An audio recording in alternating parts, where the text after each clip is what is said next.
Bienvenidos a una actividad más del programa de fomento a la lectura contra la quema de libros. La Dirección de Difusión Cultural ha llevado a cabo a través de este programa y del taller artístico contra la quema de libros la celebración del natalicio del escritor polaco Stanislaw Lem, así como la temática de escritores de ciencia ficción. Y el día de hoy tenemos la participación del escritor Alejandro Vadillo, quien nos va a impartir la conferencia magistral sobre escritores de ciencia ficción en el marco de la celebración del natalicio del escritor Stanislaw Lem a 100 años.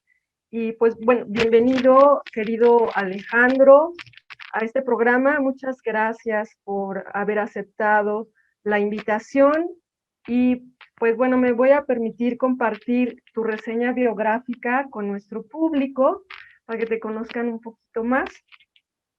Y bueno, pues Alejandro Vadillo nació en la Ciudad de México en 1977. Es autor de los libros de cuento Ella sigue dormida, publicado en Tierra Adentro, La herrumbre y las huellas. ¿Esta qué editorial es, Alejandro? Ediciones de Educación y Cultura. Ok, ok. Vidas volátiles, publicada por la Benemérita Universidad Autónoma de Puebla, la UAP. Tolvaneras, publicada por la Secretaría de Cultura de Puebla y también la UAP. Y Crónicas de Lilliput, también publicadas por la UAP. El clan de los estetas, publicada por la Universidad Veracruzana, ganadora del Premio Nacional de Narrativa Mariano Azuela. Efectos secundarios, publicada por Paraíso Perdido, y las novelas la Mujer de los Macacos, publicada por Libros Magenta y Secretaría de Cultura del Distrito Federal. El último día de septiembre, publicado por Libros Magenta, y por Una Cabeza, publicada por Ficticia Editorial y la Universidad Autónoma de Nayarit, ganadora del Premio Nacional de Novela Breve Amado Nervo. Es colaborador habitual de la jornada semanal, ha participado en publicaciones como Lubina de la Universidad de Guadalajara, el suplemento confabulario del Universal y Casa del Tiempo de la UAM, el suplemento Viernes Cultural del diario Contrarréplica y Literal Magazine, entre otros. Bienvenido a esta actividad.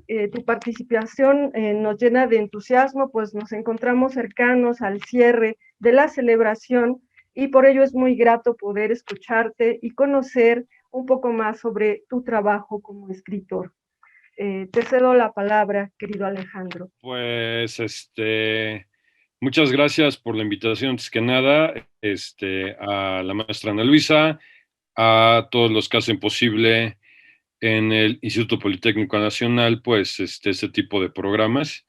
A mí me parece que, pues, de repente esos temas literarios se piensa que solamente deben de pertenecer a ciertas instituciones que tienen carreras de letras o de humanidades o de ciencias sociales, pero pues a mí yo soy de la idea de que pues precisamente hay cosas o muchos puntos en común con muchas áreas del conocimiento que aparentemente son muy lejanas a las inquietudes literarias. Y de hecho, bueno, pues los mismos escritores, pues muchos de ellos, sobre todo, bueno, hablando ya en particular de ciencia ficción, pues han sido químicos, han sido ingenieros, han sido matemáticos, y bueno, eso a mí me parece maravilloso y sobre todo que el Politécnico Nacional pues integre este tipo de pues programas, ¿no? A sus proyectos de divulgación cultural.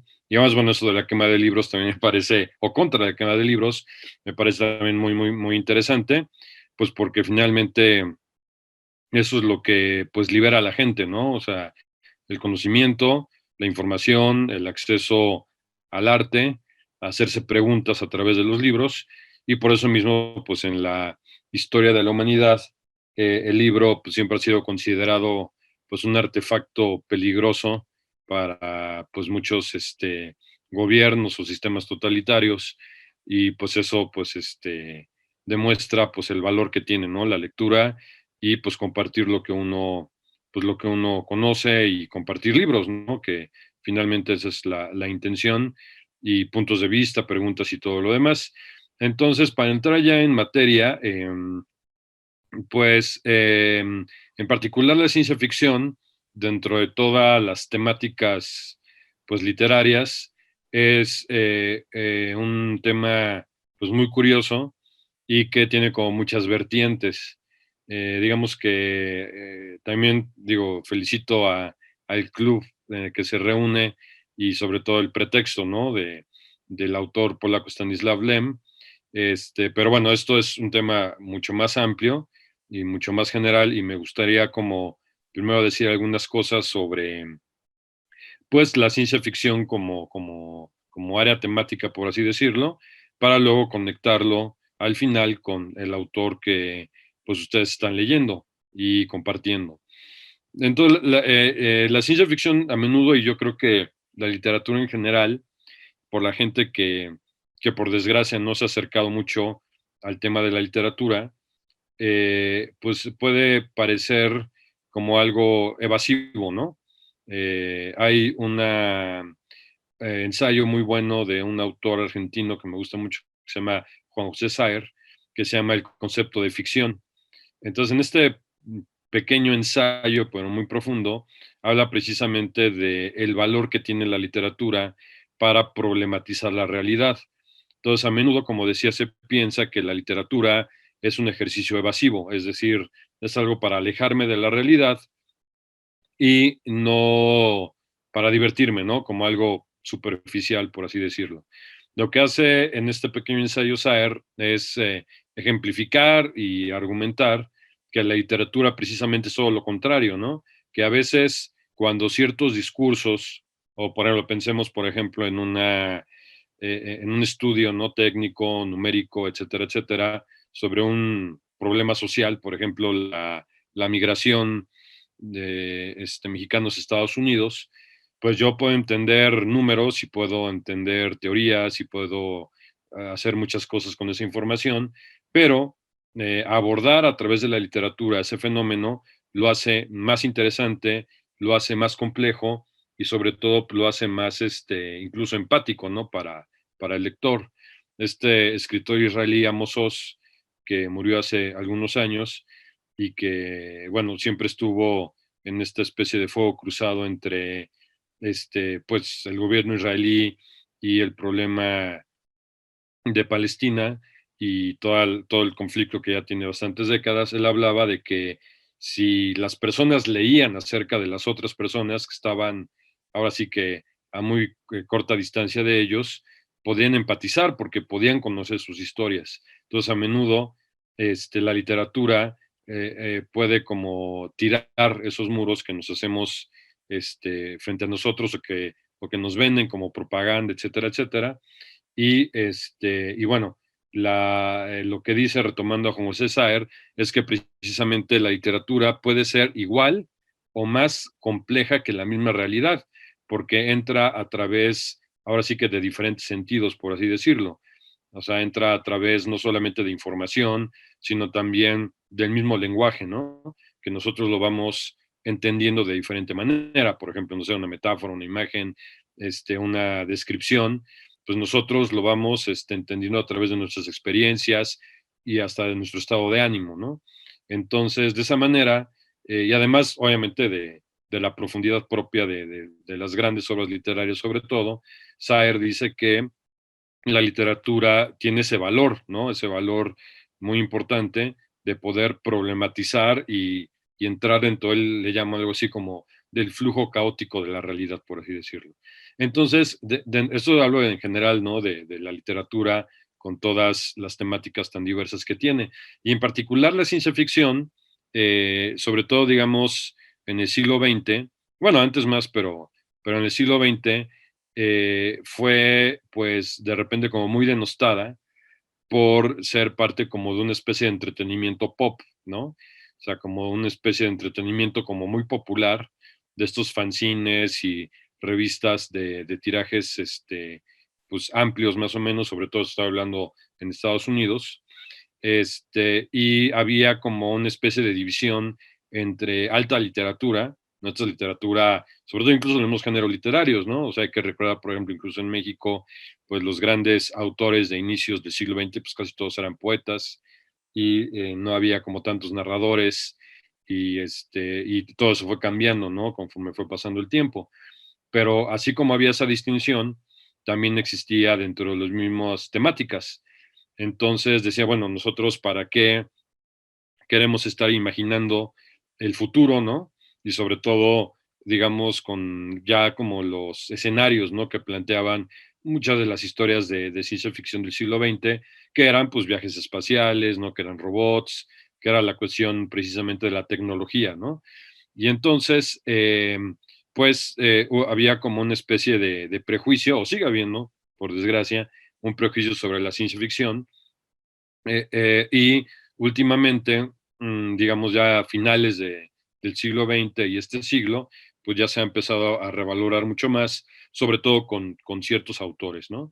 Está obviamente Lem, pero hay muchos más que voy a empezar un poco a hacer una especie como de genealogía personal de mis autores favoritos de ciencia ficción para finalizar con Stanislav Lem. Pero Ah, bueno, perfecto, sí. sí, entonces retomando un poco esto que estaba comentando, pues la ciencia ficción tenía como esta aura como de cultura pop y demás, pero en realidad es muy anterior al siglo XX. Una de las primeras obras que a mí me parece maravillosa y que se las recomiendo mucho a quienes nos están viendo, pero también al club, por ejemplo, ahí al Politécnico para pues un nuevo ciclo o algo así, es Luciano de Samosata. Luciano de Samosata fue un autor de origen sirio, me parece, pero que pertenecía, bueno, cuando era de inicios de nuestra era, o sea, pertenecía al Imperio Romano todavía. Entonces él tiene un libro que es maravilloso, que está considerado, digo, bueno, estos juicios como muy a rajatabla a veces no son muy afortunados, pero bueno, mientras no se descubra algo más, porque de repente ahí algún arqueólogo puede descubrir alguna historia por ahí anterior, pero bueno, al menos está considerada dentro de las historias o la historia de ciencia ficción más antigua registrada hasta el momento. Esa historia se llama Historia Verdadera, de Luciano de Samosata. A veces lo recuerdan también por una obra que se llama El Ojo de la Mosca, que es una disertación sobre pues la mosca es una defensa, digamos, también de lo pequeño, de lo mínimo, de lo aparentemente desechable o repudiado, ¿no? Pero en particular en esta historia, que es la primera historia de ciencia ficción, él hace una burla de los libros de historia, que eran más bien como crónicas en aquel entonces, de gente muy famosa que sigue siendo muy famosa en la actualidad, pero que en aquella época era como la autoridad, ¿no? Era como el modelo a seguir, y estoy hablando de Heródoto, este historiador griego, que pues más que historiador como lo conocemos ahora, ¿no? Digamos, la profesión de estar pues más bien en archivos y encerrado ahí en un aula, una biblioteca, pues Heródoto era más bien como un cronista, ¿no? Era como un viajero. Entonces, pero fue acusado después poco después de, pues que le ponía como mucha ficción a sus historias, ¿no? Entonces, donde él veía batallas que eran de, no sé, 500 combatientes, él decía que había 1500 para que fuera más apasionante y más asombroso para la gente que lo leía. Entonces, esa cuestión de la realidad, ¿no? De la crónica, que es uno de sus supuestos, pues ahí Herodoto, pues como que lo cambiaba, ¿no? Lo iba modulando, lo iba matizando, pues para pues tener público, por así decirlo. Entonces, utilizando un poco, bueno, haciendo una crítica, Luciano de Samosata, en Historia Verdadera, antes de entrar a las aventuras propias pues de estos cuentos o anécdotas que nos cuenta, él dice que el único requisito, o sea, lo único que va a encontrar el lector de esa obra es que todo es mentira. O sea, esa es como la única promesa que él le puede hacer y que va a cumplir durante todo el libro, es que es mentira. Entonces es un elogio a la ficción, pero al mismo tiempo, cuando empezamos a leer la historia, lo que hace Luciano es repetir las herramientas que utilizaba Herodoto, o sea, todas estas herramientas, digamos, o el estilo de escritura, ¿no? De, pues, que cómo eran las distancias, o sea, da como referencias como si él lo estuviera viviendo de verdad. Y es un viaje que hacen unos aventureros, que no explica muy bien como el inicio de cuál es como pues sí, el objetivo del viaje es simplemente la exploración, del mundo. Y en este viaje que ellos hacen, el barco en el que están es impulsado a pues el cielo, hacia el espacio, por una especie de torbellino que sale del mar y pues los lanza para arriba. Entonces, ahí, pues ya en el espacio llegan al Sol y luego llegan a la Luna, donde conocen a a los soberanos de ambos reinos, que por cierto están en guerra, ¿no? Pero lo asombroso más allá del viaje en sí mismo es, pues en primer lugar, obviamente la crítica y la sátira que hace Luciano, pero por otro lado que no necesitaba las herramientas, ¿no? De técnicas que no existían en ese entonces, sino solamente de la pura imaginación. Y de hecho, el libro es tan interesante que nosotros podemos ver reflejado muchas de las cosas que usamos ahora, por ejemplo, como la televisión, ahora las pantallas, los teléfonos, los lentes, etcétera, etcétera, que en algún momento, digamos, otros autores de ciencia ficción, pero ya con esta visión del progreso industrial tecnológico, ya imaginaban que íbamos a usar después del año 2000, en el siglo XXI, pero obviamente Luciano no tiene ni idea, ¿no? O sea, pues estamos hablando de un autor de inicios de nuestra era, y él con la pura imaginación que nosotros podíamos como vincular con una estética, por ejemplo, surrealista, o sea, donde lo onírico y lo real se van mezclando, pues él se adelantó, ¿no? E hizo no solamente como una especie de, pues, profecía del futuro, sino que además, pues, hizo el primer viaje literario a la Tierra y, perdón, al Sol y a la Luna, ¿no? Que parece que en el Sol le llaman los heliotas y que, bueno, están en guerra y, bueno, no voy a explicar más para que lo puedan leer ustedes y disfrutarlo mucho, pero bueno, entonces vemos que la ciencia ficción ya existía, el punto es que la ciencia ficción existía antes de que existiera la etiqueta, ¿no? Entonces, podríamos decir o sea, nosotros lo leemos a Luciano como un autor de ciencia ficción, cuando él en su época pues simplemente estaba haciendo una sátira y también pues dejando volar la imaginación. Entonces, con el tiempo, obviamente fueron apareciendo más autores, y pues ya en la época del Renacimiento y tiempo después, pues con esta idea del progreso y del desarrollo como una línea que la humanidad iba a ir siguiendo, esta manera de ver, por ejemplo, desde el cuerpo humano, por ejemplo, hasta el mismo universo como una especie de mecanismo perfecto, de una especie de engranaje que el ser humano con su inteligencia y con su razón iba a poder desentrañar. Hay que recordar también que quizá uno de los, pues sí, de los límites o sí, como ciertas prohibiciones o cierto tabú para la ciencia ficción es que pues antes todo ese tipo de historias pues no eran vistas como mera diversión, sino que podían ser hasta una amenaza porque permitían imaginar cosas diferentes de lo que uno tenía a simple vista, ¿no? Como decía al inicio acerca del peligro de leer, ¿no? De lo peligroso que es leer. Entonces, antes del Renacimiento, pues lo que dirigía el conocimiento era la religión. Entonces, pues si uno osaba, ¿no? Decir cosas que fueran en contra, pues de lo que decía la Biblia, por ejemplo, pues ahí ya, por más que fuera ficción, pues uno podía meterse en serios problemas, como le pasó a Galileo, como le pasó a Copérnico, como le pasó a Descartes después o sea, tenían que matizar mucho sus posiciones para que no fueran acusados de herejía. Entonces la ciencia ficción, por eso también tenía un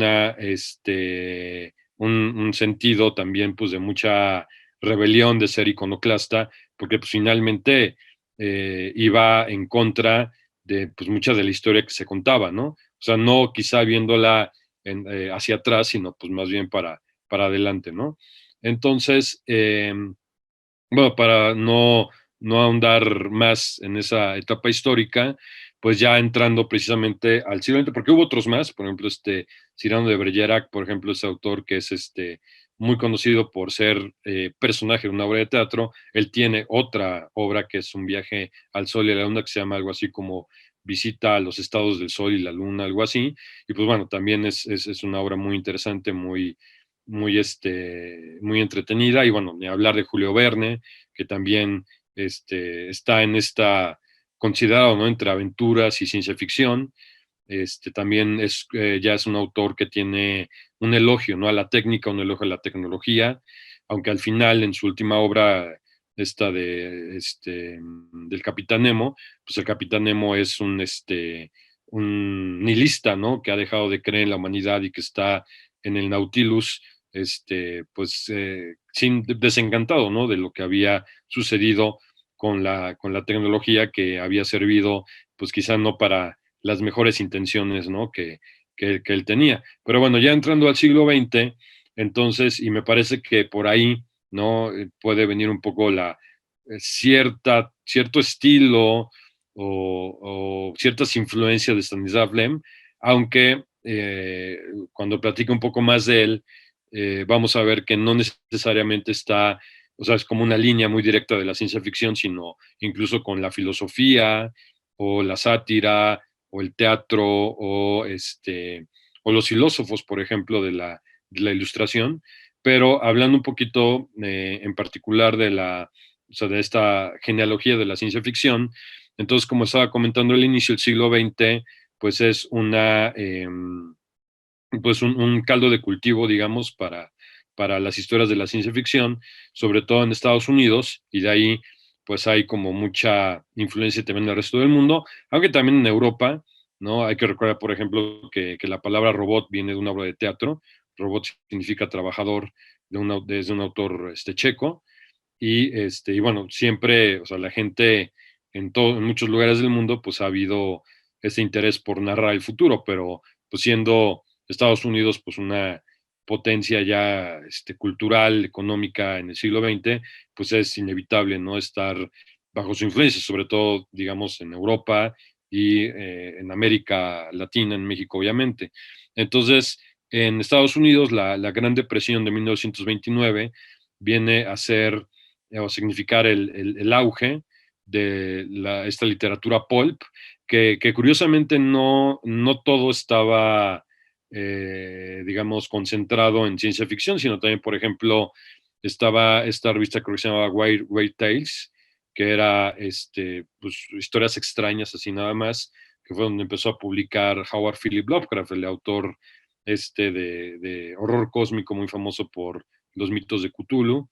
Y en realidad había como una efervescencia a nivel popular, o sea, no podríamos decir que era algo que se estudiara en las universidades, ni mucho menos, y que partía, digamos, de la ciencia ficción, de esto que Lovecraft bautizó como el horror cósmico, y que también tenía como influencias de la obra de Edgar Allan Poe, por ejemplo, que había también inventado el género policial, ¿no?, con los crímenes de la calle Morgue y todo lo demás.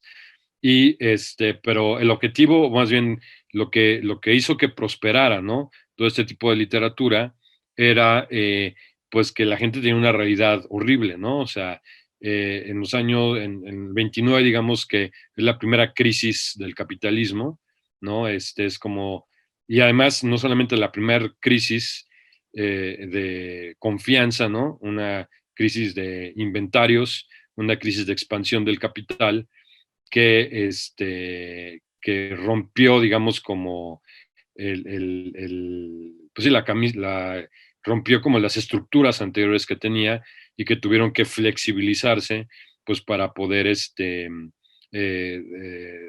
aumentar más el capital y la expansión, ¿no?, del dinero. Entonces ahí es cuando empieza también la cultura consumista, etcétera, etcétera, pero pues la gente la pasó muy mal, la pasó muy, muy mal, y de hecho, bueno, eso fue la puerta de entrada a pues capitalismos que eran totalitarios, ¿no?, como el de Mussolini o el de los nazis en la Alemania antes de la Segunda Guerra Mundial. Y entonces la gente estaba desesperada por tener historias que sí, efectivamente, como decía al inicio, evadieran o los hiciera imaginar otros futuros o algún tipo como de salida a ese presente que ellos tenían.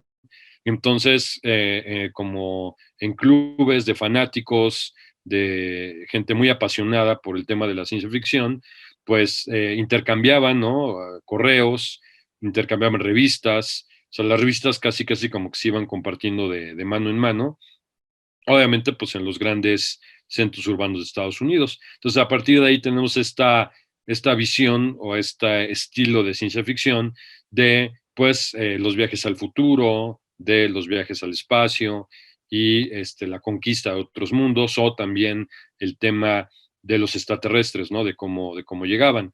Hay un autor que se dedicó a recopilar mucho este tipo de, pues él le llamaba, ¿no? La edad de oro de la ciencia ficción, que fue este autor también muy, muy famoso y también muy, pero muy prolífico, y también muy, pues, querido también por esto que le llaman la ciencia ficción dura, que es como una ciencia ficción que, pues, se preocupa mucho por decir los cómo, ¿no? De los viajes y la tecnología, que es Isaac Asimov, un autor nacido en Rusia, pero llegado muy joven a Estados Unidos, y entonces él, que nació más o menos por esa época de la Gran Depresión, y que vivió, ¿no? Esos momentos como de angustia y de pobreza y de falta de perspectivas para el futuro, pues él hace una recopilación, ¿no? De todas estas historias. Y bueno, eran historias que incluso después se llevaron al cine, de este cine a veces de monstruos y de visiones medio apocalípticas al futuro.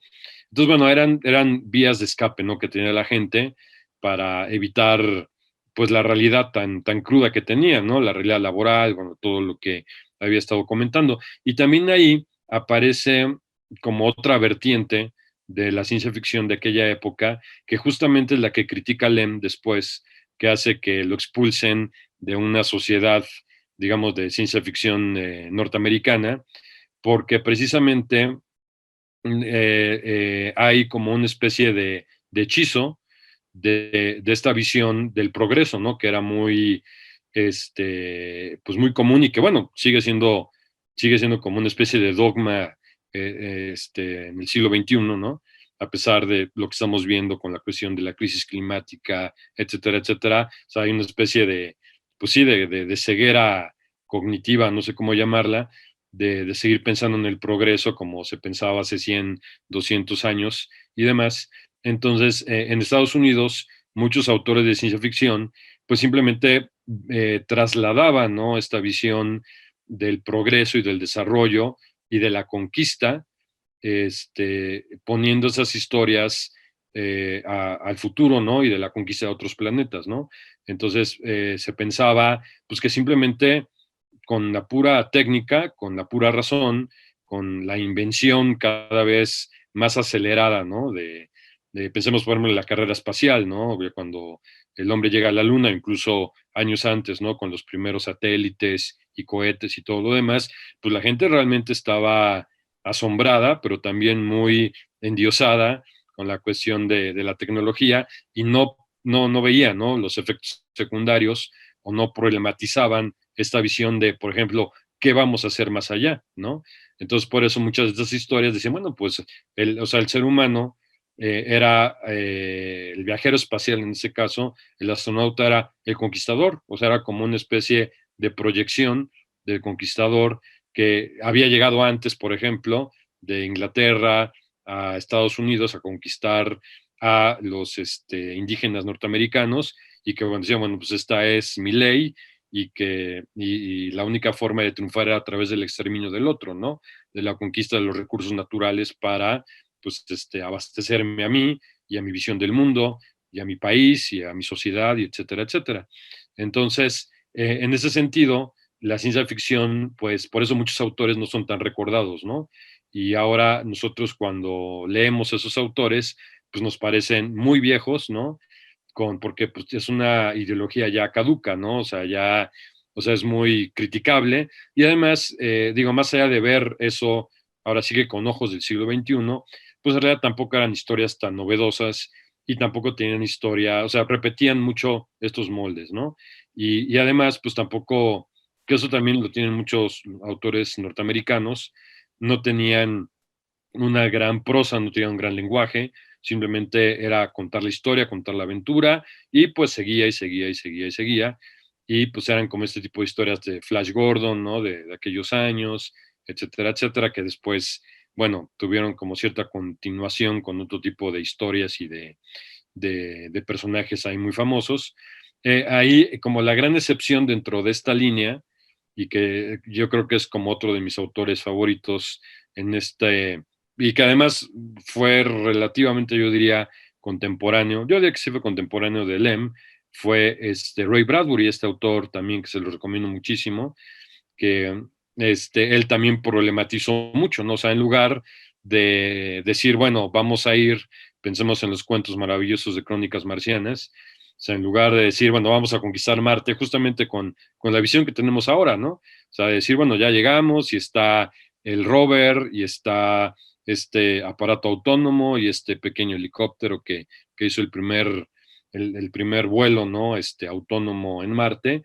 Entonces, pues, o sea, la gente no ve como todo lo como que está alrededor. Y no digo necesariamente que vayamos a conquistar Marte ahorita, pero pensando, por ejemplo, en recursos materiales, ¿no? En agua, en minerales, etcétera, etcétera, pues uno no puede olvidar, ¿no?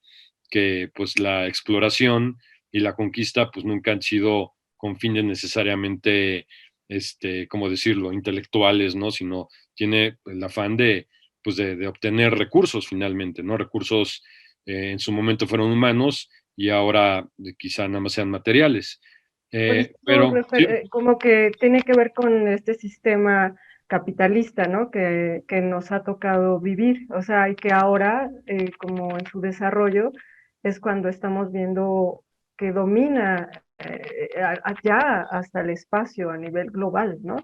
O sea, como es un desarrollo, como el máximo desarrollo pareciera, según Marx, que puede tener, ¿no? O sea, que es que está presente en todas las partes del mundo ya, ¿no? Estos niveles de explotación, de conquista y de acumulación de capital, ¿no? Como tú bien lo dices, de manera magistral. sí, sí. Entonces me había quedado yo platicando un poco sobre Ray Bradbury. Bueno, y esta cosa muy interesante, cómo la literatura de alguna manera refleja la sociedad en la que se desarrolla, ¿no? O sea, como el contexto.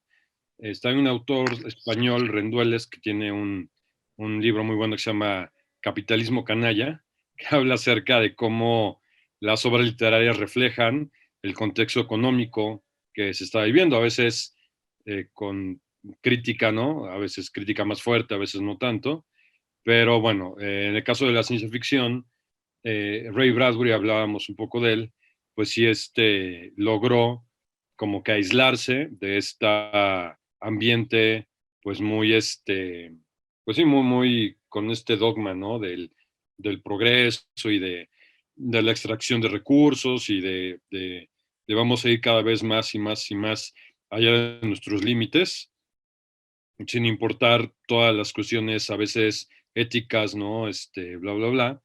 Entonces, por eso es asombroso, ¿no? Alguien como Ray Bradbury, además alguien que podía saltar de unas historias, pues muy en esta especie de paradigma de la ciencia ficción, es decir, en Crónicas Marcianas tenemos cohetes, ¿no? Tenemos, o sea, todos los elementos que la cultura pop le ponía a la ciencia ficción, pero podía saltar a otros cuentos que rozaban, o bueno, más bien son cuentos realmente fantásticos, ¿no? Como los que están en El Hombre Ilustrado, por ejemplo, y que pues a él no le interesaba mucho como la etiqueta, ¿no? Exactamente, no El Hombre Ilustrado, un librazo, y que ha tenido mucha repercusión, incluso, o sea, Ray Bradbury llegó a tener pues sí, tanta fama o tan buena estima en ciertos autores, que por ejemplo Borges, que tenía fama pues de ser un lector pues muy elitista en ciertos gustos, hace un prólogo maravilloso a Crónicas Marcianas, ¿no? Diciendo que pues él había recordado, por ejemplo, estas historias de H.G. Wells como la de La Guerra de los Mundos, El Hombre Invisible, La Máquina del Tiempo, y que al leer a Bradbury le recordaba, ¿no? A Wells, que también fue un autor muy importante para la ciencia ficción. Pero bueno, no acabaríamos si habláramos de Wells, que también es un autor súper interesante. Entonces, pues Bradbury de alguna manera se acerca a Lem porque eh, como que critica, ¿no?, a la sociedad de su momento, cuando todo el mundo pues estaba como muy contento con las proyecciones del futuro que se imaginaban. Pensemos, por ejemplo, en estas caricaturas como lo de los supersónicos, que, o sea, la vida se imaginaban que estábamos ya en la Luna o en Marte con robots atendiéndonos y pues gozando, ¿no?, de la tecnología y ser así como, casi como, no los reyes del universo, pero sí al menos de los planetas cercanos a la Tierra, ¿no? Entonces Bradbury dijo, no, o sea, nosotros podemos convertirnos en los monstruos, ¿no? Y podemos, los marcianos pueden ser nuestras víctimas, ¿no? Así como lo hemos hecho aquí en la Tierra, ¿no? Podemos incluso, antes de que estuviera de moda cualquier tipo de tema ecologista en la literatura, Bradbury planteaba eso, ¿no? De que íbamos a dejar Marte hecho un basurero, ¿no? E incluso temas como más como filosóficos, ¿no? Hay un cuento en el que los viajeros que llegan a Marte encuentran una realidad igualita a la de ellos en la Tierra, ¿no? Como si Así, fueran dobles los que están ahí. Entonces realmente son cuentos con sus asombrosos. muertos y todo. Sí, Ajá. entonces me parece increíble. Entonces, bueno, ya, digamos, para entrar a nuestro autor, entonces, para no seguirme extendiendo, Stanislav Lem me parece que recoge, ¿no? Por un lado, esta visión de la ciencia ficción de parte de la tecnología, pero él, y eso es a mí lo que le admiro mucho, ¿no? Esta cuestión de ser autodidacta y de prácticamente ser un autor, pues, interdisciplinario, ¿no? O sea, de tener conocimiento de ciertas áreas, pero no quedarse ahí y tener como mezclar cosas aparentemente pues muy diferentes, como pues precisamente la filosofía, la sátira, y la ciencia ficción, que en ese momento pues estaba más bien como dirigida a aventuras con personajes estereotipados, ¿no? Donde el bueno es muy bueno, el malo es muy malo, y entonces Lem, siguiendo un poco esta idea o este tipo pues sí, de literatura de Ray Bradbury y de otros más, pues él dice, no, o sea, vamos a utilizar la ciencia ficción solamente como un pretexto, como una especie de escenario en el cual yo voy a dar rienda suelta a todas mis inquietudes, ¿no? Y todas las críticas que yo tengo a la sociedad que me tocó vivir. Hay que recordar que Lem, pues, le toca vivir la Segunda Guerra Mundial. Él, trabaja, o bueno, sí, bueno, ahora sí, su carrera universitaria es interrumpida por la guerra y él trabaja, saboteando a los alemanes en Polonia. Y pues yo creo que, digo, ahí habría que ver con los biógrafos de Lem, pero me parece que ese es como una especie de parteaguas en su vida, en el sentido de que a lo mejor se desencantó, ¿no? De pues de este tipo de sociedad y de este tipo como de línea que tenías que seguir, ¿no? O sea, es decir, de graduarte y trabajar de lo que tú habías estudiado, ¿no? Entonces Lem, pues, decide, pues, más bien, volcarse a la escritura y precisamente, pues, no quedarse solamente con una sola referencia o un solo conocimiento o un tipo de libros, ¿no? Que a él le gustaban como lector. O sea, uno cuando lee a Lem, también es como si fuera una glosa de los distintos autores que leyó. Entonces uno se da cuenta de que él obviamente había leído cosas de física, de medicina, de astronomía, por supuesto, pero también de filosofía y de historia, ¿no? De cuestiones de dilemas, de paradojas, ¿no? Todo, y además de cómo lo habían abordado, ¿no? Autores como Luciano, como Cyrano de Bergerac, como Julio Verne, como Voltaire, por ejemplo, ¿no? Los enciclopedistas franceses están muy presentes en la narrativa de Stanislav Lem. Entonces, bueno, él recupera todo eso y pues abre los límites de la ciencia ficción, como en su momento lo había hecho Bradbury, o por ejemplo Philip K. Dick, ¿no? También otro autor muy, muy interesante. Pero yo voy a hablar en particular, porque la obra de Lem es muy extensa. Cuando yo lo empecé a leer, que habrá sido allá por finales de los 80, principios de los 90, cuando estaba muy, muy joven, realmente se podía conseguir muy poco de Lem. Entonces había una editorial española que afortunadamente pues llegaba aquí a México. Digo, no era sencillo y tampoco era barato, pero sí tenía algunos títulos de él, que era esa editorial Minotauro. También había otra editorial muy famosa en su momento, que no solamente era de ciencia ficción, sino también de terror, que era Martínez Roca, que tenía, ahí podía conseguir uno mucho de Isaac Asimov, por ejemplo, otro autor del cual hemos hablado, y de repente, bueno, sí había cosas de LEM que se podía que se podían conseguir. Y ya tiempo después, ya entrando al nuevo siglo, esta editorial también muy buena, ahí sí como más cara todavía que Minotauro, pero bueno, de repente hay que hacer el esfuerzo por tener a estos autores que se impedimentan, ¿no? Entonces ya esta editorial Impedimenta se ha preocupado por no solamente reeditar algunas obras de LEM, sino actualizarlas, hacer, pues no podría yo decir así como ediciones críticas como otras editoriales como Cátedra, que tienen pues tienen muchos textos que acompañan a la obra original, pero sí al menos una introducción, un prólogo interesante y sobre todo traducciones nuevas, ¿no? También, porque a veces lo que pasa con, digo, no es que Lem sea un autor muy viejo, pero a veces el lenguaje pues va cambiando y pues es como una especie también como de barrera para sobre todo lectores jóvenes, lectores nuevos, que de repente pues necesitan tener traducciones pues más actualizadas y sobre todo incluso más homogéneas, por ejemplo, con un español más neutro, ¿no? Que es lo que pasa es con muchas editoriales españolas que lo pasan todo al slang de allá y pues se vuelve realmente a veces hasta una parodia, ¿no? Sobre todo cuando las obras son pues muy coloquiales, ¿no? O sea, es un lenguaje como muy coloquial, que no es el caso de Lem. Entonces, bueno, ahí no ha sufrido tanto precisamente con las traducciones.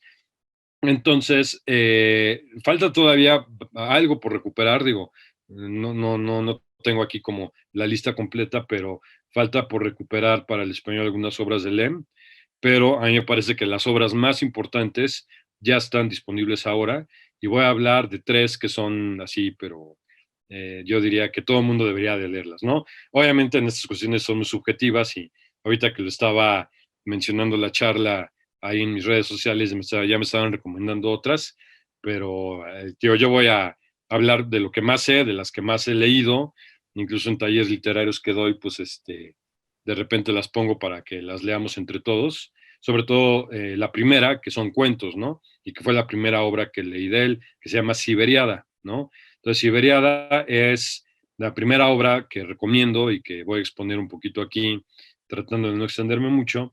Entonces, imagínense, digamos, una serie de cuentos, digo, los del club seguramente ya lo habrán leído y ya, pues, podrán estar de acuerdo conmigo. Imagínense, pues, la ciencia ficción llevada, digamos, al terreno de la fábula, ¿no? O sea, de la fábula, y imagínense, digamos, mezclar las mil y una noches, ¿no? No tanto por esa cuestión de una historia dentro de otra historia, sino más bien como aventuras que le suceden, ¿no? A un solo, bueno, en el caso un par de inventores, pero esta cuestión como de los reyes, ¿no? O sea, o sea, una especie de mezcla entre cierto tipo como de contexto de una sociedad medieval o feudal, por así decirlo, y llevado a un contexto, ahora sí que interplanetario, por ejemplo, ¿no? Entonces, estos cuentos son maravillosos porque son las aventuras de dos inventores que se llaman Trull y Claplaucio. Estos dos grandes inventores son, de alguna manera, como representantes del género humano, ¿no? Digamos, de esa visión del ingenio y de la invención humana casi como que sin límites, o sea, son como demiurgos, pero son demiurgos que no trabajan necesariamente o no trabajan con actos de magia que no se pueden explicar, ¿no? Sino más bien trabajan a través del conocimiento, de la ciencia, de las matemáticas, de la física y de la astronomía. Entonces, siempre hay que leer a estos autores como Lem, hay que leerlos entre líneas, ¿no? O sea, una cosa es la historia que está ahí en la superficie, y hay otra cosa, digamos que son guiños que autores realmente muy potentes, muy sabios como Lem, pues siempre están mandando muchos mensajes, ¿no? Son como muchas capas de interpretación que yo le digo. Entonces, en ese caso es precisamente una crítica, ¿no? A una especie como siempre he estado repitiendo constantemente, de esta fe en el progreso y que una invención va a poder resolver algo, ¿no? Un problema creado a veces por la avaricia, ¿no? Por pues las ganas de explotar al otro, ¿no? Por ganar una guerra, etcétera, etcétera, etcétera. Entonces estos dos demiurgos, estos inventores espaciales, van de planeta en planeta. Digo, Stanislav nunca dice que sean humanos, ¿no? O sea, nunca los pone, o sea, los mantiene como una especie de ambigüedad, o sea, nunca los describe físicamente así al 100%, pero pues uno los identifica obviamente con exploradores espaciales humanos, ¿no? Pero de una humanidad, imaginemos, muy lejana en el tiempo, que ya, o sea, ya no hay como retos, ¿no? Finalmente, o sea, ya todo se puede arreglar a través de la tecnología como un acto de magia, ¿no? O sea, yo tengo ya todas las herramientas necesarias para hacer lo que yo quiera. Entonces son una especie de inventores hedonistas, ¿no? Que simplemente van de planeta en planeta. Una de las primeras aventuras que están en el libro se llama El Electrobardo, que están ellos compitiendo o tratando de inventar la poesía, ¿no? Tratando de hacer un robot más bien que sea el mejor poeta del universo, porque Stanislav Lem siempre no habla del sistema solar ni de la galaxia, él habla del universo, ¿no? Y cuando habla de tiempos, no habla de siglos, habla de eones, ¿no? Y siempre intenta hacer una sátira de toda esa cuestión de pues, los límites, ¿no? De la ciencia y todo lo demás, pero él siempre lo lleva más allá, ¿no? O sea, exagerando absolutamente todo, haciendo pues un guiño, una crítica, ¿no? A esta cuestión pues sí, de la sociedad humana que siempre quiere más y más y más y más y más. Entonces, en este primer cuento, pues hacen un poeta que le llaman el electrobardo, o sea, un poeta que es como una especie de robot. Y entonces ahí, pues, es un tema interesantísimo porque es cómo puedes, digo, que además es un tema que es de hoy, ¿no? Que es la cuestión de la inteligencia artificial. O sea, un robot o la inteligencia artificial puede crear arte. O sea, ¿qué es el arte?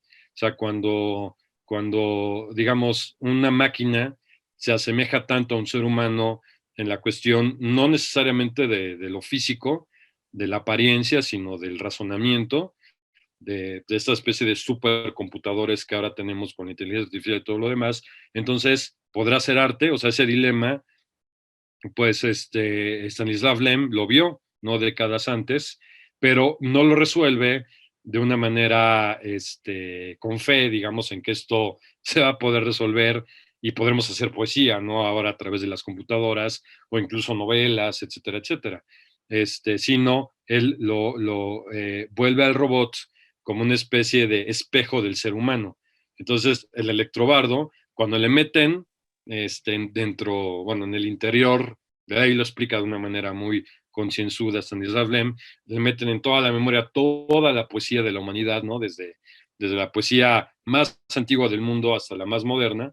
El poeta se vuelve caprichoso, se vuelve egoísta, se vuelve sumamente soberbio, hasta que los harta a ellos y pues terminan pues desbaratándolo, ¿no? Lo terminan desmontando y dicen, bueno, pues esto ya no nos gustó. Y es como una parte o una constante en este libro de Stanislav Lem. O sea, cómo el ser humano, a cada nuevo invento surgen nuevas contrariedades, ¿no?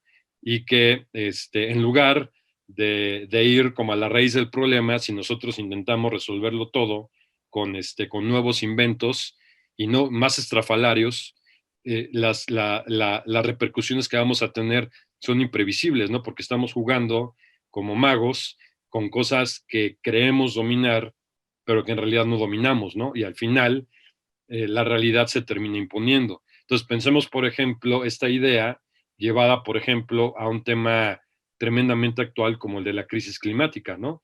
En lugar de regresar y criticar la raíz que es el crecimiento, ¿no? La raíz del crecimiento industrial y de la contaminación, preferimos, por ejemplo, querer a personas como Bill Gates, ¿no? Que dice, no, pues vamos a poner un espejo en el espacio que desvíe la luz del sol, ¿no? O no sé, creo que en Inglaterra o en Estados Unidos estaban planteando bombardear las nubes con quién sabe qué tipo de químicos para hacer que llueva más donde no llueva. O sea, realmente estamos jugando a ser Dios, ¿no? Y ahí lo vemos, esto es una historia de Stanislav Lem, o sea, él pudo muy fácilmente poder, bueno, él pudo escribir más bien una obra en la que, no sé, un espejo gigante reflejara la luz del sol para salvarnos, y a lo mejor en el cuento de Stanislav Lem, ese cambio que hicimos va a generar contrariedades o va a generar efectos indeseados en cuestión de una generación. Entonces, o sea, es un camino que siempre va a ser tortuoso y va a ser, digamos, ¿no? O sea, va a generar peores problemas que los que se intentaron resolver, ¿no?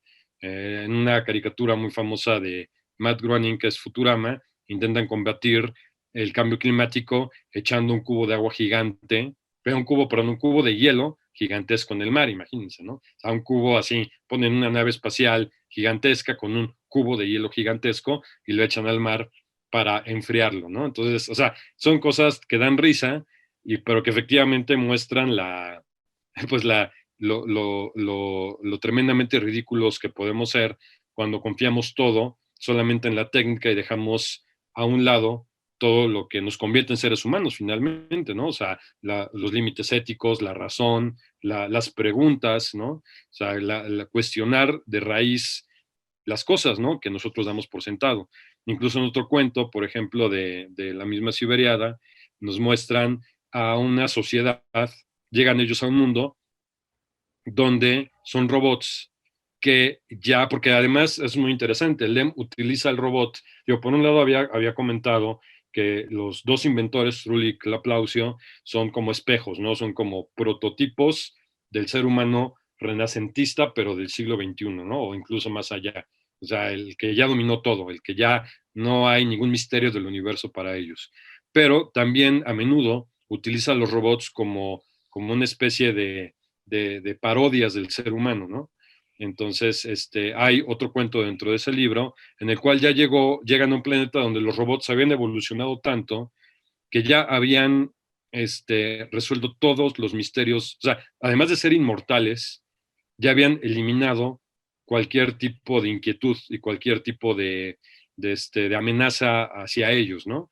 Entonces lo encuentran a un tipo así, imagínense, bueno, un robot representando a un ser humano, como decía, totalmente hedonista, que ya ni siquiera se preocupaban por moverse, enterrados en la arena ahí de su planeta y simplemente comiendo, ya sin ningún tipo de expectativa en la vida, ¿no? O sea, ya sin deseos de absolutamente nada, así como casi seres inanimados, ¿no? Y esa también me parece una cuestión bien interesante, ¿no? De cómo cuando se cumplen los deseos, pues, o sea, uno termina de tener vida, ¿no? O sea, ya no le preocupa nada, pues se vuelve como un ser muerto, ¿no? Como una especie de zombie. Pero bueno, entonces ese libro es maravilloso. Luego hay otro libro de Lem que me parece que marca muy bien otra parte de su narrativa, que se llama Vacío Perfecto. Vacío Perfecto no es, digamos, en términos llanos, ¿no? Ciencia ficción. O sea, no recurre a los elementos que nosotros identificamos como la ciencia ficción, sino más bien es una especie de divertimento literario, diría yo, ¿no? Una especie de juego intertextual, pero imagínense si no lo han leído, un libro que esté compuesto por prólogos o críticas más bien a libros que no existieron, ¿no? Entonces, eso me parece a mí maravilloso y que de alguna manera, en algunos puntos sí puede llegar a tocar temas tecnológicos o temas que nosotros sí podemos identificar con la ciencia ficción, pero hay otros que no. O a lo mejor sí como ciertos elementos pues sí, de la ciencia, por ejemplo, de la probabilidad o la estadística. En una los cuentos son, insisto, críticas de libros imaginarios, ¿no? Entonces, en una de estas críticas que se vuelven casi, casi como que ensayos y que además Lem lo prolongó en dos o tres libros más que forman parte de esta biblioteca imaginaria del siglo XX o XXI que le llaman. Entonces, que es como la serie de libros de Stanislav Lem. Entonces, él en una de estas críticas a un libro, habla sobre la probabilidad de existir. O sea, es una novela o una especie como de estudio, pero a través de esa crítica nos enteramos de que la probabilidad de que nosotros existamos es mínima. Hablando del caso, creo que de un piloto o del hijo de un piloto de la guerra, y dice, y empieza a irse para atrás y para atrás y para atrás, tratando, poniendo, digamos, en el pensamiento, ¿no? Las coincidencias que hubo para que los papás de un personaje se conocieran y que él existiera. Y así se va con los abuelos, con los bisabuelos, sus tatarabuelos, y llega al grado, digo, esto es páginas y páginas y páginas, pero lo interesante del lema es que nunca pierde la atención el texto. O sea, uno está interesado siempre a dónde va a llegar. Entonces, uno de los puntos finales es que llega a la conclusión de que para que este personaje existiera, en la crítica de este libro imaginario, insisto, el origen de todo esto fue unos dinosaurios que comieron unas hierbas que les hicieron daño y que les dio diarrea. Y que a través de eso se inició toda una cadena pues sí, de coincidencias, ¿no? Una serie de hechos más bien, que llevaron para que en el siglo XX Fulanito de Tal existiera, ¿no? Entonces, a mí me parece increíble ese libro, porque realmente ahí podemos hablar no tanto de ciencia ficción, sino lo que los norteamericanos llaman de ficción especulativa, que ahí, por ejemplo, pueden entrar Borges, puede entrar Cortázar, incluso si ustedes, por ejemplo, leen cuentos como Baby HP de Juan José Arreola, que está en Confabulario, es autor mexicano muy famoso, o sea, ahí hay, ¿no? O sea, digo, ahí sí desconozco, yo creo que por el tiempo a lo mejor no lo conocía Stanislav Lem, Juan José Arreola, pero la idea de llevar, por ejemplo, esta cuestión de la invención humana, en el caso de utilizar a los niños como máquinas acumuladoras de energía, ¿no? Sobre todo en la época de Arreola, en los años 40, 50, imagínense toda este boom, ¿no? De los electrodomésticos, o sea, todo el mundo pensaba que ya, o sea, no tendríamos que esforzarnos para nada, ¿no? Y que todo esto lo iba a resolver, pues, las máquinas que estaba creando el ser humano, ¿no? La industria. Entonces, bueno, este libro es increíble, ¿no? El de Vacío Perfecto. Y por último, el último libro que ejemplifica muy bien la trayectoria narrativa e intelectual de Stanislav Lem. Es un libro que se llevó al cine, al menos en un par de ocasiones. La primera vez me parece, no hay sino, no sé la primera o la segunda, pero la más famosa al menos, eso sí, es de Andrei Tarkovsky, un autor de culto del cine ruso del siglo XX, y el libro se llama Solaris, ¿no? Entonces, ese libro también es maravilloso. Digo, sin demeritar, obviamente, la película, son dos códigos y dos lenguajes diferentes. O sea, las dos son muy buenas dentro de su área, pero bueno, voy a platicar solamente ahorita de la novela. Entonces, imagínense, digamos que, y es a mí también lo que me llama mucho la atención, toda esta sabiduría y este ingenio que tuvo Lem para revertir o darle la vuelta, diría yo, a todos los estereotipos y clichés de la ciencia ficción del siglo XX, ¿no? No por nada decía yo antes que lo habían expulsado de la Asociación, creo que norteamericana de Ciencia Ficción, porque había dicho, es que pues, era de baja calidad, era lo que decía Stanislav Lem, y pues bueno, cuando uno compara estas obras de él, e incluso digo, de otros autores europeos quizás por ahí, o incluso de la ciencia ficción especulativa, por ejemplo, de autores latinoamericanos, incluso ya había hablado de Arreola, pensamos en otro autor que ahorita me vino a la mente por la cuestión de las vacunas, de Felisberto Hernández, un autor uruguayo, que tiene un cuento que se llama Muebles el Canario, donde a la gente le es inyectada, no un chip, como se ha especulado ahora con las teorías de la conspiración sobre el COVID, sino una especie de comercial que vas a escuchar en tu cabeza. O sea, tú vas en la calle y sin decirte agua va, te inyectan, te dan un pinchazo y después de 2 horas empiezas a escuchar comerciales en tu cabeza patrocinados por una mueblería. Comerciales y también música, ¿no? O sea, orquesta y todo lo demás. Y la gente no se queja, ¿no? O sea, Felisberto Hernández también previó la publicidad omnipresente que tenemos en el mundo de hoy, en las redes sociales, en Internet en general, donde no puedes ver a están brincando 20.000 ventanas, ¿no?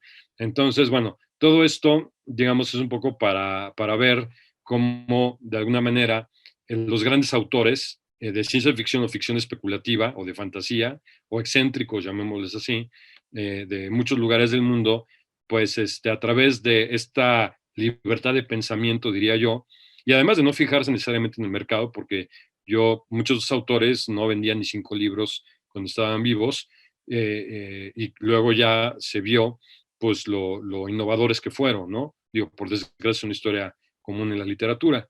Entonces, en esta obra de Lem, que vuelvo al tema de Solaris, pues en lugar de poner, pues es una expedición que se acerca al planeta Solaris, que es un planeta que estaba siendo explorado por el género humano, por la raza humana, y que van a encontrar, ¿no?, a una expedición que se había quedado varada ahí y que no sabían qué había pasado con ella. Entonces se acercan ahí y empiezan a notar cosas extrañas, ¿no?, que están pasando ahí en la nave. Se están orbitando el planeta Solaris, que es un planeta que no es así como la Tierra, sino es una especie como de planeta líquido, por así decirlo, que va Un cambiando mar, de ¿no? color. Un mar. Ajá, exactamente, como un mar, exactamente.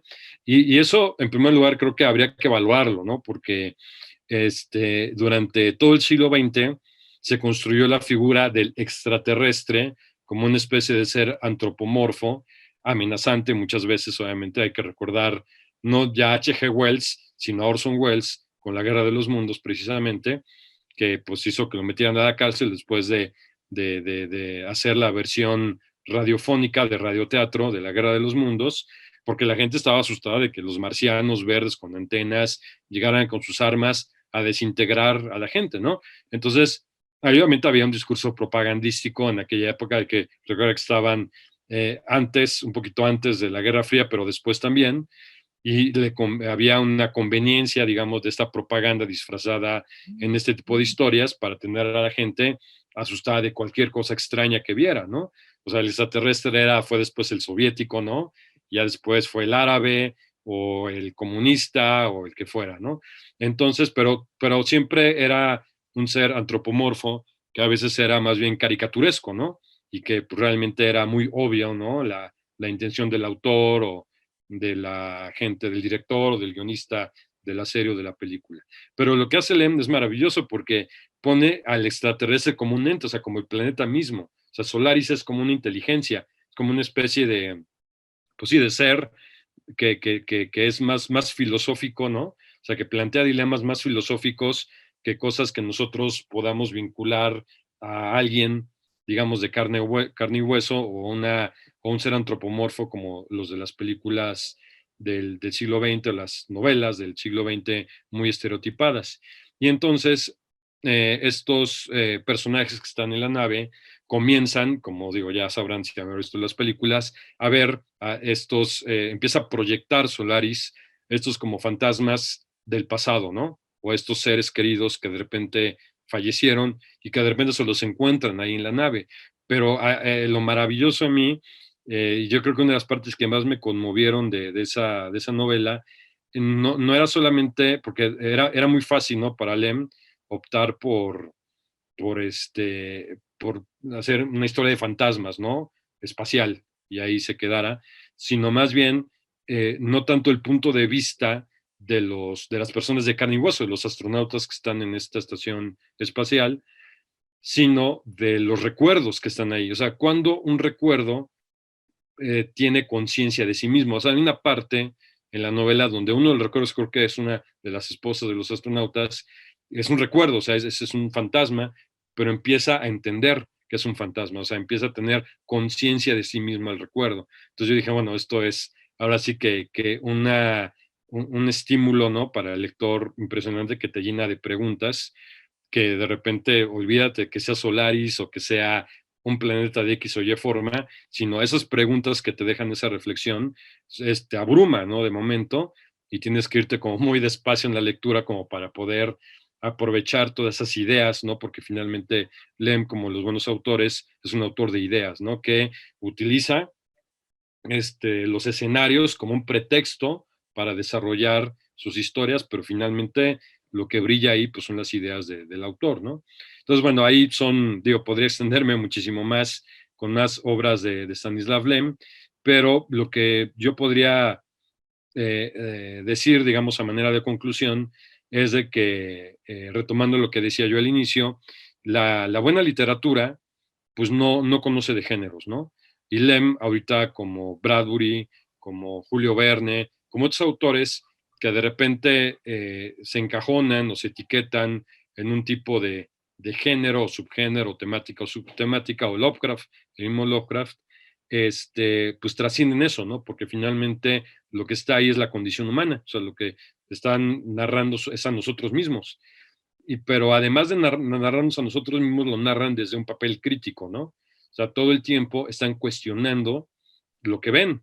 Y hacer ese cuestionamiento, digamos, en el siglo XX, cuando pues no solamente podía ser ignorado, sino incluso está atacado o percibido como alguien incómodo, ¿no? Pues realmente tiene mucho valor. O sea, en el siglo XXI, actualmente, ya hay como un consenso, digamos, de que la hemos regado en el camino que hemos elegido, ¿no? Como sociedad, obviamente, tampoco quisiera decir que todos tenemos el mismo grado de responsabilidad. O sea, hay cosas ya muy debatidas, hay cosas como que hay que puntualizar también, que sería tema para otra charla, ¿no? Pero ahora es muy común precisamente decir, miren, ¿no? O sea, somos una plaga y hemos cerrado el camino y el planeta es un basurero, etcétera, etcétera. Pero en el siglo XX en absoluto estaba esta visión de las cosas y ellos fueron, gente como Lem, capaces de profetizar, ¿no? O sea, realmente la literatura servir realmente como una ventana que se abre al futuro y esa es realmente la potencia y el valor de la literatura, ¿no? Pensemos, bueno, también autores como George Orwell, ¿no? Que pudo ver esta cuestión de esta sociedad de hipervigilancia de 1984, o esta condición humana en rebelión en la granja de la lucha por el poder, ¿no? Y los sistemas totalitarios, independientemente de las ideologías que los sustentan. Entonces, bueno, estos autores realmente son importantes por eso, ¿no? Exactamente, el de Fahrenheit. Bueno, el Fahrenheit, por supuesto, se me olvidó ese, ¿no? Precisamente de la famosa la quema de los libros, ¿no? Y claro, ¿no? Creo que ahí, creo que lo triste, ¿no? En el caso de Fahrenheit 451, es de que actualmente ya no necesitamos, y ya para cerrar un poco eso con el tema también del club del Politécnico Nacional, pues ya no es que la gente tenga libros en su casa y lleguen los bomberos a incendiarlos en lugar de apagarlos, ¿no? Sino que ahora la gente ya no tiene libros, ¿no? O sea, ya se dejó de desear, ¿no? El libro, o sea, ya es como una autocensura, ¿no? O sea, ya no necesitas que te censuren. Ya el mismo sistema hace que tú ya no lo quieras, que ya lo ignores, ¿no? Obviamente estoy exagerando un poco, pero vamos por ahí un poco. A lo mejor sí hay como cierto tipo de lectura, pero a veces muy básica, ¿no? Y muy, pues sí, también muy estereotipada, etcétera, etcétera. Pero bueno, finalmente, o sea, digo que existan ese tipo de charlas que puedo dar ahorita y los clubes que se van armando en distintas instituciones, pues me parece que quiere decir que Bradbury, como en Fahrenheit, que si recuerdan el final de la novela, pues hay un grupo de resistentes, de rebeldes que se van a las afueras de la ciudad a aprenderse de memoria un libro y tú adquieres la identidad de ese libro, ¿no? Entonces, a mí me parece algo también sumamente conmovedor lo que es capaz de hacer la gente por los libros, ¿no? O sea, por ese significado que le dan a tu vida, ¿no? Y eso es lo que te convierte en persona, en ser humano sensible, etcétera, etcétera, ¿no? Entonces, bueno, pues creo que pues mi invitación sería pues a que se acerquen a la obra de Lem y pues que sigan debatiendo, sigan juntándose, o sea, que no se acabe aquí esto, sino que sigan compartiendo, porque esto pues es así como va pasando no solamente de persona en persona, sino hasta de generación en generación. Entonces, por eso pues es un gusto estar con ustedes, ¿no? Querido Alejandro, muchas gracias por compartir tus conocimientos, tu experiencia con la comunidad politécnica y el público en general. Y pues bueno, por favor, dinos cómo podemos consultar tu obra a través de las redes, y un poquito ya comentamos acerca de en la presentación sobre tus títulos, de que están en las librerías también disponibles. Bueno, sí, de nuevo gracias por la invitación. Y bueno, algunos de mis libros se pueden conseguir. Está este del Clan de los Estetas, de Editorial Ficticia. También por ahí el Clan de los Estetas se puede conseguir con la Universidad Veracruzana. Ahí pues es cuestión de buscar en algunas librerías y también pues está ahí como material no solamente impreso, sino también digital. Uno de mis libros está, bueno, más bien dos de mis libros están digitalizados o en formato de ebook, que es el de Tolvaneras, que es uno de los primeros libros de cuentos que publicó la Secretaría de Cultura de Puebla, pero después reeditó en digital Cuadribio, que se llama esta editorial, y también Efectos Secundarios, que publica una editorial de Guadalajara que se llama Paraíso Perdido. Es cuestión de que entren a la página de Paraíso Perdido, editorial Paraíso Perdido, y ahí pueden encontrarlo, ¿no? Es a precios accesibles. Y también, pues estoy más o menos cada 15 días, a veces más, a veces menos, publicando crítica de libros, crítica literaria, en La Jornada, en el suplemento de los domingos. Entonces, si de repente me pueden encontrar, también en Literal Magazine, que es un portal ahí muy interesante, donde colaboran otros escritores, en Casa del Tiempo de la UAM, que ya lo hemos mencionado, y bueno, en diferentes revistas, ¿no? Que en mis redes sociales son Ale Vadillo C, que es en Twitter, y en Facebook como Alejandro Vadillo, entonces ahí me pueden seguir las cosas que publico y a veces veo, hago charlas, doy conferencias o doy talleres también, que como soy maestro de prepa, también se me da un poco la cuestión de pues sí, de ser como didáctico o la onda de la docencia. Entonces, pues es como una extensión, los talleres literarios de a veces lo que hago, pues con los chavos, ¿no? De preparatoria, tratándoles de transmitir, pues, el amor por la literatura. Pero bueno, sería eso. Muy bien, pues muchas gracias por tu generosidad, por compartirnos, bueno, pues sí, todo este proceso. De hecho, nos gustaría mucho poderte recibir ahora que se den las condiciones para que puedas, pues te puedan conocer la comunidad politécnica, los alumnos, ¿no? Y pues puedan conocer un poquito más de tu obra y también de tu vida, ¿no? O sea, como tu proceso como escritor, etcétera, ¿no? Y bueno, también los estamos invitando a que estén pendientes de las actividades que genera la Dirección de Difusión Cultural y hacer seguimiento de nuestras redes en el canal de YouTube, Instagram y Twitter. Y también les invitamos a estar consultando en el canal de YouTube también las cápsulas que han hecho los alumnos del taller artístico contra la quema de libros, donde hemos tratado estos escritores, en particular este semestre el escritor Stanislaw Lem. Y pues muchísimas gracias y nos vemos hasta la próxima.